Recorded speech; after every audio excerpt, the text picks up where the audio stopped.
এবার গভীর রাতে ইসরায়েলের প্রধানমন্ত্রী বেনিয়ামিন নেতানিয়াহুকে প্রকাশ্যে ধমক দিলেন যুক্তরাষ্ট্রের প্রেসিডেন্ট ডোনাল্ড ট্রাম্প। কিন্তু কেন, কি করলেন ট্রাম্পের পরম বন্ধু নেতানিয়াহু, যার কারণে গভীর রাতে ঘুমের পরিবর্তে চটে গেলেন তিনি?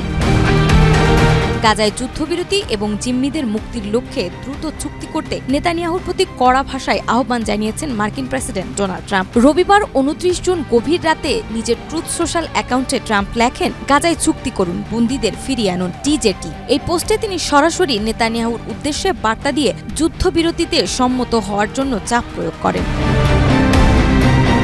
ট্রাম্পের এমন কঠোর মন্তব্যে কূটনৈতিক অঙ্গনে চাঞ্চল্য ছড়িয়েছে, কারণ একই দিন তিনি ইসরায়েলের প্রসিকিউটরের প্রতি নেতানিয়াহুর বিরুদ্ধে দুর্নীতি মামলা বন্ধ করার আহ্বানও জানান। তার এই মন্তব্য এমন এক সময় এলো যখন গাজা যুদ্ধবিরতি ও বন্দি বিনিময় নিয়ে আলোচনার খবর ঘুরপাক খাচ্ছে।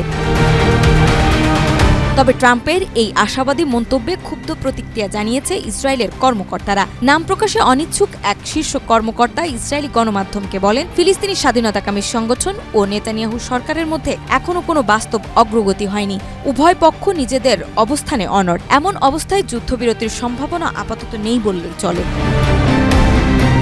বিশ্লেষকরা বলছেন, গাজার মানবিক সংকট এবং ইসরায়েলি সরকারকে ঘিরে আন্তর্জাতিক সমালোচনার প্রেক্ষাপটে ট্রাম্পের এই মন্তব্য নেতানিয়াহুর উপর চাপ আরও বাড়াবে। কিন্তু এতে বাস্তব কোনো সমাধান কতটা এগোবে তা এখনও অনিশ্চিত।